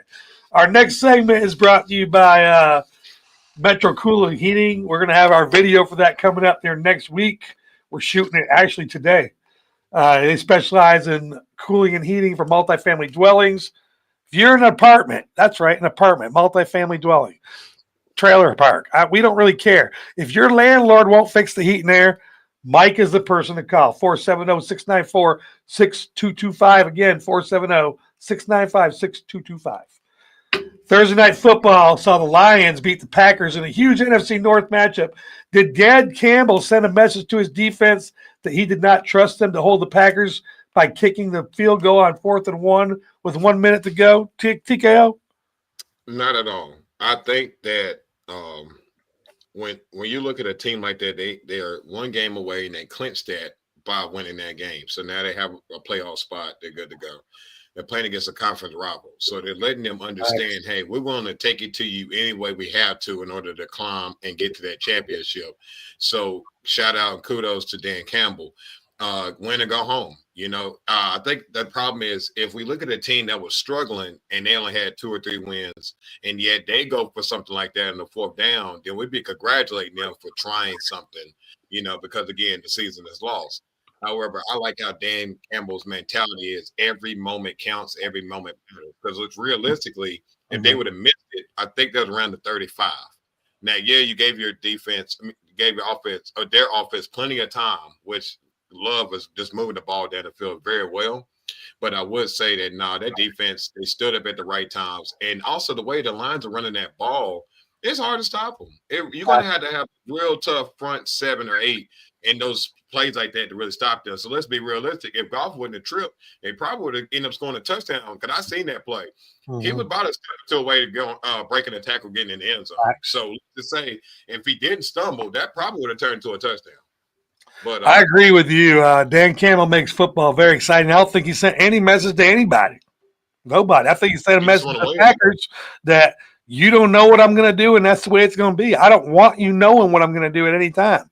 I hope there's going to be a 4th down where he kicks a field goal next time, just to shake it up. I like the way that he's. But I would say, if you're not winning championships, that's the mentality you got to have. You got to go out there and go get that thing. It's not going to be given to you, and that's what I love about that, because he's making those players believe. Someone like a Jameson Williams. Let's be realistic. If he was not on the Lions, he'd be on somebody's sideline. He's very he has very good skill. But you can see he's still not mature enough to really handle some of the things that he deals with. He's very irritating to watch because he can make a very exciting play. Then the next play, he looked like he needed to be back in high school.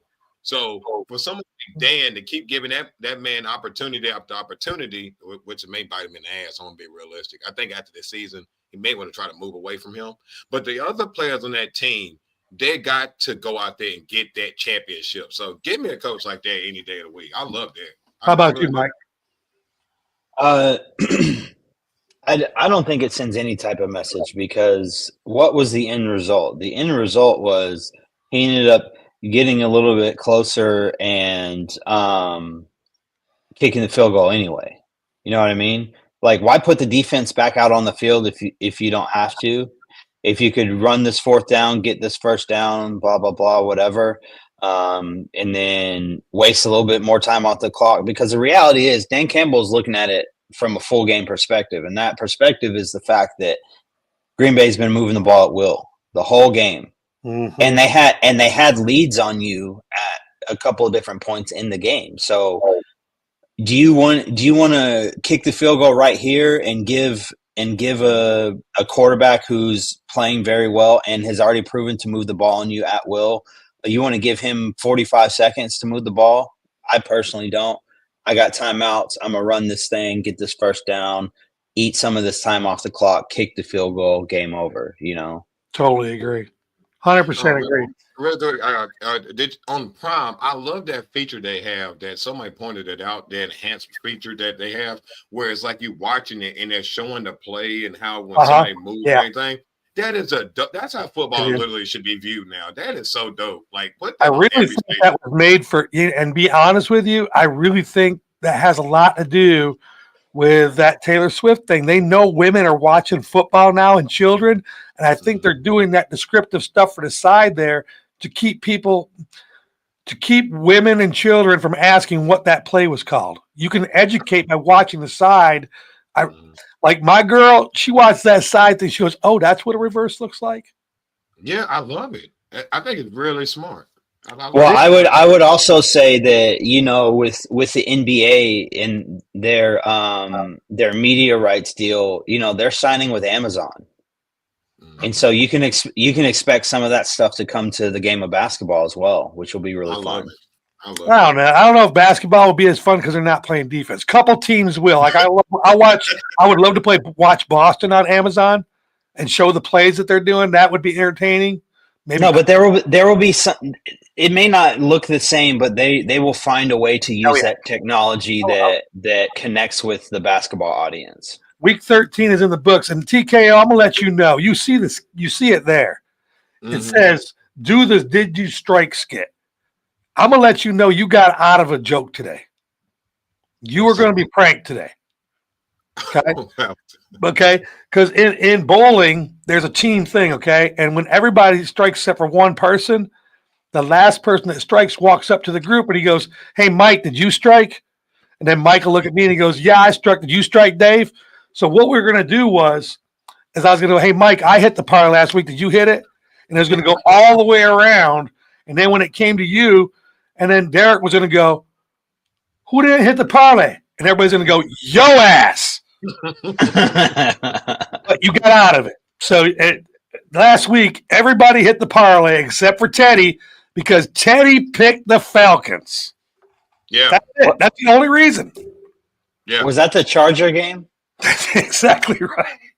Oh, Yeah. No, yeah, it was the Charger versus the Falcons, and he said the Falcons are looking good after the Bo Nix whooping, and he thought they were going to be able to beat the Chargers. Teddy, rebuttal.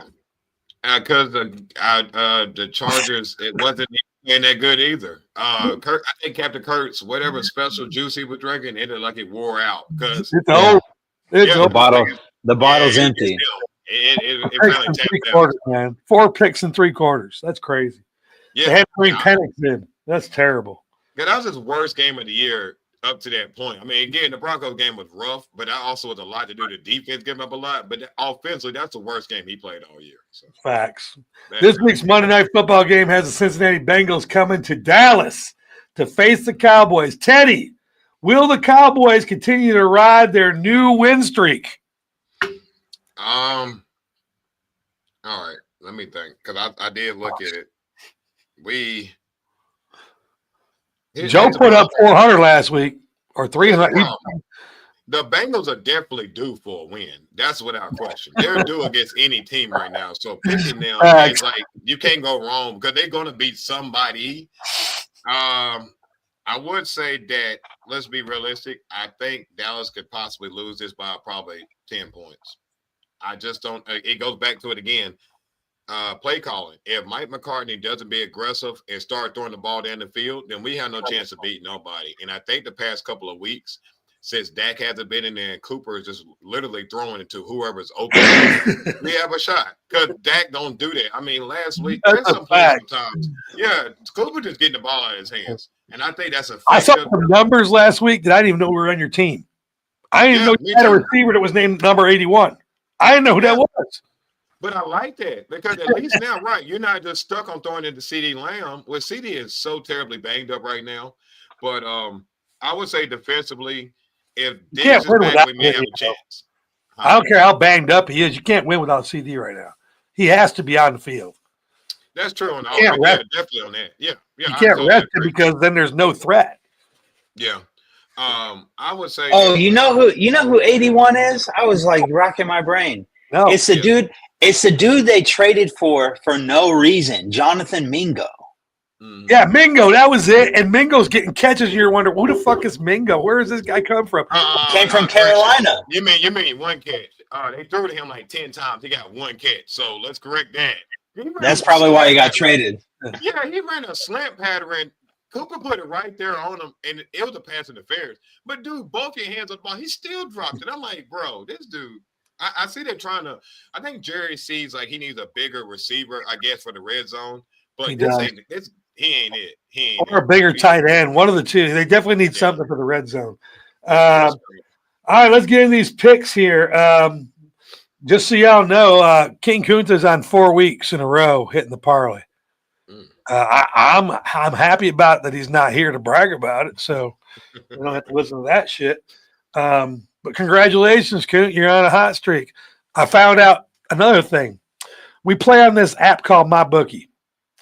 When you go 5-5 and there's a game left and they offer you a buyout, like my buyout, here's my buyout. You tell me what you do. I put in $25. I'm 5 for 5. I got the Monday night game left. I'm confident about my pick. And they say you can cash out for $840 or go for $1,500. Do you take the $840 on a $25 bet or do you go for $1,500? Take the 8. Yeah. Mike? I've not taken the 8. Well, I've taken the 8 2 weeks in a row, and I've lost that other $400. So I would have hit it both times. So, still The though, reason it's like they do this. they know when you're going to fucking win. They do this like it's like the deal or no deal. You know, the banker's calling down trying to get you to get up off that. You know, And it's not the same money either, because like one week it was 840, another week it was 6 something. Like if you the higher the number is, the more chance they think you have of winning. The lower the number, they think, this guy's not going to go anyways. We're not going to fucking pay him. Yeah, but it's hard. The buyout is very hard on mybookie.com. I don't like it. I wish it never happened. Let's go. TKO. I need 6 games. No problem. I'm gonna go ahead and start off with this one. I think this one is sad that someone got hurt.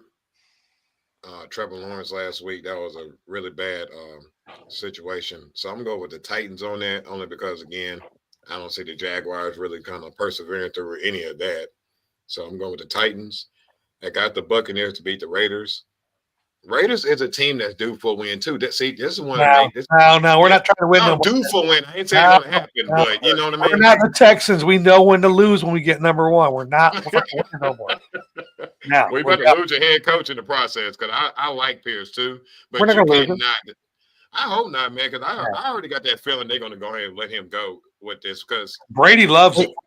They just hired him. Yeah, this is his first year, and Brady comes in next year. I don't think Antonio Pierce is going to. Brady and Pierce love each other. But I think the problem is too is in the NFL is what have you done for me lately? I don't. Not Raiderville. Really think it's that way. I don't know. You know what? You know what they haven't done? They haven't given him any talent. That's what they haven't done. They have to give him a quarterback. But we're realistic. When did they ever gave the Raiders some talent? Y'all ain't had nobody screaming about it in years anyway. Y'all no expect. Your best draft pick in years have been Jacobs. Other than that, I can't even name something y'all drafted that was pretty good. So besides the tight end. Facts. So I think it's an organization. I don't think it's a coach. So that being said, I don't think it's Pierce at all. You're right. I just think the organization ain't gonna be patient enough to give him time to turn it around. What I'm saying. Right. It's not Pierce. Right. Because everybody, but I'm going to Buccaneers. I think Baker's playing really good. I like Baker. Fact. Going with the Panthers. No, excuse me, Eagles to beat the Panthers. Sorry about that. I'm going with the Panthers. The Eagles to beat the Panthers. Even though here's one of these games again, the Panthers, you never know, bro. I'm going with the Vikings to go ahead and take out the Falcons this time around. Sure. Kirk Cousins, he ran out of juice, man. I seen that last week. So I think it's a done deal for him. They need to go ahead and start Penix Jr. And I got the Buffalo Bills beating the Rams only because Josh Allen is not making too many crucial errors this time around in this season. So I go with the Bills right now. So I got Titans, Bucks, Eagles, Vikings, and Bills. That's 5, right? Yep. Oh, dang. I miscounted myself. And then let me get I'm gonna throw this out here. This is gonna be a wild one. Yeah, let me get it does, because some of the games are really close. I'm going with the Bears to beat the 49ers. Oof. I can't believe I'm saying that, but that's another team. They need a win. I don't like Caleb Williams, but he needs a win. There you go. TKO beatdown. Titans, Bucks, Eagles, Vikings, Bills, Bears. Mm-hmm. And by the way, I saw where I made another error. The Falcons are playing the Vikings, not the Dolphins. The Dolphins are playing. And why do they got the Cowboys and the Bengals on a Monday night? Just stop doing it. Just put us on 1 o'clock so we can go ahead and take this beating and get it over with. Stop putting us on prime time so everybody can talk smack about us. Just stop putting us on prime time, man. Wait a minute. I think this is off my dome. I'm just saying this. We're not there yet. Hold on a second. Yeah, stop putting us on Monday night. Stop. Take us out all these specialty games right now. I hear a lot of frustration on the bottom down there. Hawk, what you got going on today? Okay, let me get how do we start this? Let's go Eagles over Panthers. Let's go Bills over Rams. We're going to go Bengals over Cowboys. And I'm going to take the Seahawks over the Cardinals. of course. And then last but certainly not least, with a little bit of respect, Two the more. Buccaneers over the Raiders. One more. Eagles, Bills, Bengals. See how easy it is to miss that one. You know, I thought I had 6 too. Okay. Did you get Steelers over Browns? No. Oh no, we can get that. Okay. Yeah. Steelers over Browns. That one I'm a little bit iffy on, but I think they can get it done. All right, so there you go again. It's Hawks got Eagles, Bills, Bengals, Seahawks, Bucks, and Steelers. I'm looking for that parlay. I need that parlay. Yeah, I'm looking for the parlay, and I'm gonna tell you right now, I feel good about this week, and I'm gonna make a bet right now. I will not take the buyout this week. Okay. Because I'm not playing the Monday night game. Anyways, I'm not gonna take the buyout. Give me the Buccaneers over the Raiders. Fuck respect. I'm picking every team against the Raiders for the rest of the year because I want Travis Hunter. It's time to tank for Travis. Antonio, don't fuck this up. Don't be that guy trying to show you can win a game all of a sudden. Doesn't matter right now. 2-10. We need Travis. Just imagine Travis on your defense with your brain.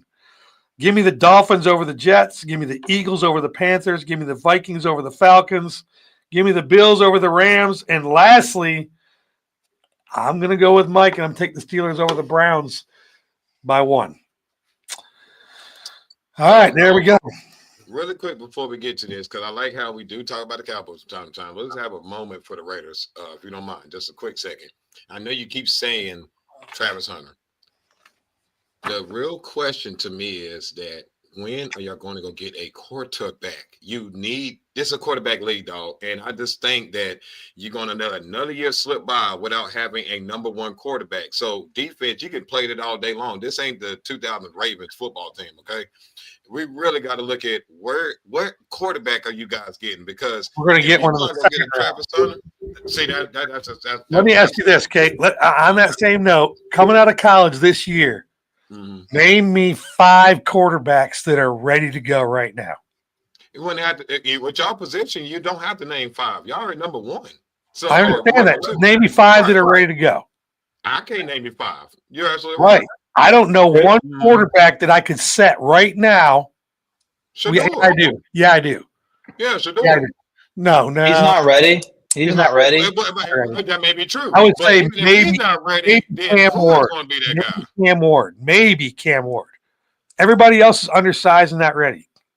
Quentin, and listen, I'm telling you also, because Cam Ward played for Washington State last year, Cam Ward is not ready. Okay, see, you know more about him. I said maybe him. I mean, all these guys coming out, Jackson Dart, Quentin Ewers, all these guys can throw the ball. They're not NFL ready. They're not ready. But, okay, you're correct. But did y'all not say this about Bo Nix? And Bo Nix is playing really good football. Bo Nix got 7 years in college, though. And I still think that Bo Nix is trash. At the end of the day, I think Bo Nix is going to be garbage. That may be true, but however, a good coach can. Again, that's one of those scenarios. A coach and quarterback is a good combination. I believe it's like Quentin. You got to remember, John Elway's up there in Denver. Be good with you guys. I think Ewers would be great with the Raiders. That's my opinion. Did you just say that John Elway's there in Denver? John Elway's the owner in Denver. You don't think he's talking about? But listen, this is the same guy that drafted Paxton Lynch. This is the guy that drafted Drew Lock. This is a guy that has missed on so many quarterbacks that now all of a sudden he's this quarterback guru fixer person after he struck out 8 times. Hey, sometimes it's really good to have somebody on the West Coast on the panel. But I do believe someone like a Quentin Ewers. I think Quentin Ewers is a tough kid. None of these quarterbacks are ready. I totally agree. But to sit here and not go get one is ridiculous because what y'all got right now is. I think Aiden O'Connell can work. No. You look at the weapons we had the other day against Kansas City. You know he threw for 300 yards against Kansas City. But you're gonna play hard against a component like they put him in for one game now. Remember now, he wasn't in the games before that. Gardner Minshew was. Yeah. So he started the game against Kansas City, and he threw for 300 yards against Kansas City. I see potential there. So let me ask you this question. What's our Well, who Let is me ask you, Sir. DC. Here's the real question, right? TKO is saying you need a quarterback, which is true. You do need a quarterback, and All we've already laid out all of these scenarios or all of these quarterbacks that we say aren't ready. Is there one or two of those quarterbacks that we've mentioned that are going to be coming into this year's draft class that maybe you say they're not ready, but you'd be willing to spend a draft pick on that guy to get him in your organization, to get him like no quarterback is ever going to be truly ready, but you got to believe in one at some point. So is there one of those guys that we mentioned that you would like to have on your team, even if he sits for a year? No, I'm not to give up Travis Hunter. Travis Hunter is going to be the biggest stud in football. I know everybody says they didn't play nobody, but let's just remember this kid's playing 150 plays a game, 60 on offense, 60 on defense. And yeah, but you're not going to do that in the NFL. He's going to have to say you're going to play corner, which he's better at, by the way. I agree. You're going to play receiver, but he's not an NFL receiver. He's a college receiver for sure. He could be a wide receiver, but the problem will be is he's on the wrong team because he can't get the quarterback to get him the ball. That's a big difference. So he reminds me of Jalen Ramsey.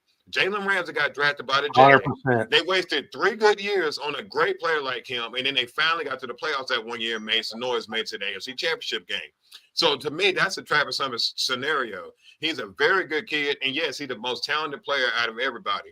But his talents cannot make a whole team turn around. I do not see that happening. So to me, they got a good tight end, a stud tight end. That was a very good move. But if you're saying AJ Brown need to be your guy, you better go out and go get a line. Because if you can't block for any of those guys, if you're going or running back, just add Ashton Gentry to our lineup. We got a stud tight end. You can get a couple receivers. Aiden O'Connell looks good. You add Ashton Gentry to that. I think Ashton Gentry's NFL ready. But you also know that, we were talking about Detroit earlier. You want to know why Detroit's so good is because they have the best offensive line in football. Facts. All right, we got to get to this next segment that we're going to go over, and I got to interview after this. Last segment is brought to you by One Condoms. It's called I'm Just Saying. Boy, we've been saying a lot of shit today.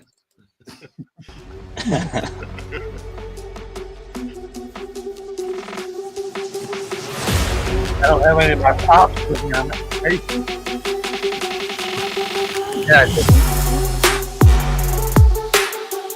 I got condoms everywhere.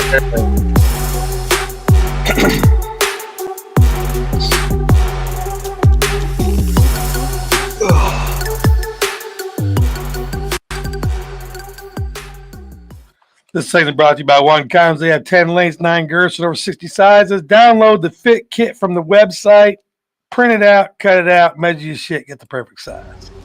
You don't have to. Oh, we're gonna run it again? No, we're not. No, we're not. It's still a child show. This is called I'm Just Saying. I want to do mine in full panel. So Teddy, I'm gonna let you go first. So this morning, my daughter had basketball practice, and she's in the eighth youth division. Now, with these kids, every year they, again, my daughter was a first timer last year, and you got several young ladies on the team this year. It's the first year they're playing basketball. I'm not telling any of these kids they had to go out and be the greatest of all time or win every game. That's not always the goal. Y'all keep doing your just saying. I got to go. There's a fire alarm. Gotcha. But I would say that if you as a parent do not want your child to compete, then do not put them in youth recreation sports. I sat up there with a bunch of the mothers of the children that's playing, of the young ladies. And for them, the only thing they was excited about is them just playing. And I was like, ma'am, that's not the case. You go to basket, you sign up to get better individually, and you sign up for a coach. When you have a coach that we do have, she's doing a great job, what she do, but yet they do not have an offense or defense, and the next game is next Wednesday. They're going to get their butts kicked. And for them to go out there, and I told these parents, you may see me being intense. That's because I want my daughter to, yes, have a good time, but I don't want her to go out there and learn bad habits for a whole basketball season. Okay. So I'm glad that your daughter is right now, because it's practice. You think this is how a game's going to run. Well, next Wednesday, when they get blown out by 30 points, then I want you to sit there and tell your kid when she's crying, oh, we're just having fun, because no, the other team's actually competing. Okay. So if you want your daughter to have a grand old time playing basketball, well, you sign them up to go for PE class every day, because I'm teaching my daughter to push herself to be better. So it's not about, hey, everybody have a good time. No, I want my daughter to compete. So, and I'm going to tell you the last part. It really shows that a lot of the mothers of these daughters are out here and no fathers. I'm at every single one of my daughter's games because thank God I'm able to do that. But for a lot of you women out here that, again, I don't see the father out there, or I don't see, again, I'm not trying to talk about you as an individual. But do not tell me as a dad that loves sports and I'm competitive to not care when you don't invest and watch sports and you don't know what you're talking about. All right. So if you want your daughter to have a great time, sign that girl up at some local elementary school for PE class. Because what I want to do is, I'm not saying my daughter has to go undefeated, but I want my daughter to go out there and compete and be a better player. So that's all I'm saying. Very, very well done. That scared the shit out of me, man. There's fucking cops in the. I heard a thing go, whoom, whoom, whoom. There's cops out there in the lobby. They got somebody. I thought it was a fire alarm. Mike, what you just saying today? This is really just for all of the guys out there that live their lives for the football season, right? Boys, let's be honest, okay? Football season is coming to a close. We're about to hit these college football playoffs. We're about to hit these NFL playoffs. Soak it in while you can. Enjoy it while you can, because soon you're just going to have baseball. And listen, I know that people love baseball. Baseball's great. I love baseball. I watch it a lot. But to me, nothing compares to football. And so I'm just saying, soak in the moments while you can, you know, have the little tailgate, have the little party for your football teams and all that good stuff. You know, if you're lucky enough to be a fan of a team that is in the NFL playoffs, the college football playoffs, all that stuff, and soak it in, because, you know, you don't know how long this stuff lasts. And then, you know, then you're all by yourself. So enjoy your time while you have it. Facts. It's funny you said baseball. Mr. Manfred, what the fuck are you doing now? You already made it where we got a free man on second base in extra innings. We can't throw to first base more than 3 times. There's a pitch clock. There's all this backyard baseball rules. Now you're going to make this new rule called the golden bat. If I'm bringing this up to you guys, I apologize, because I wish you would have heard about beforehand.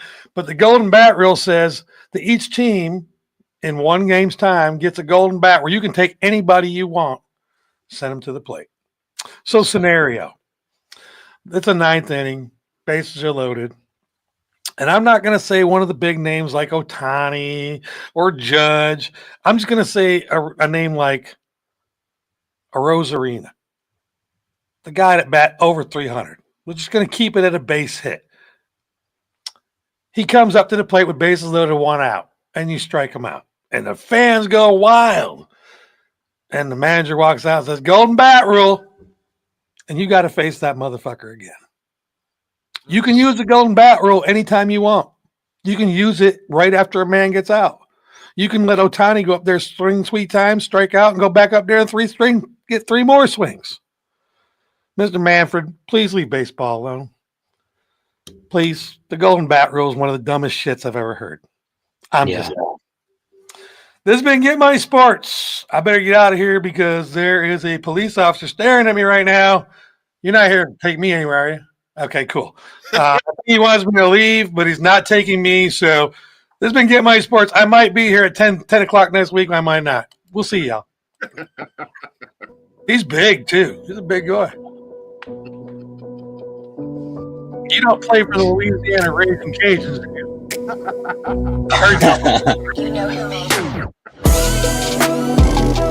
I think he just worked.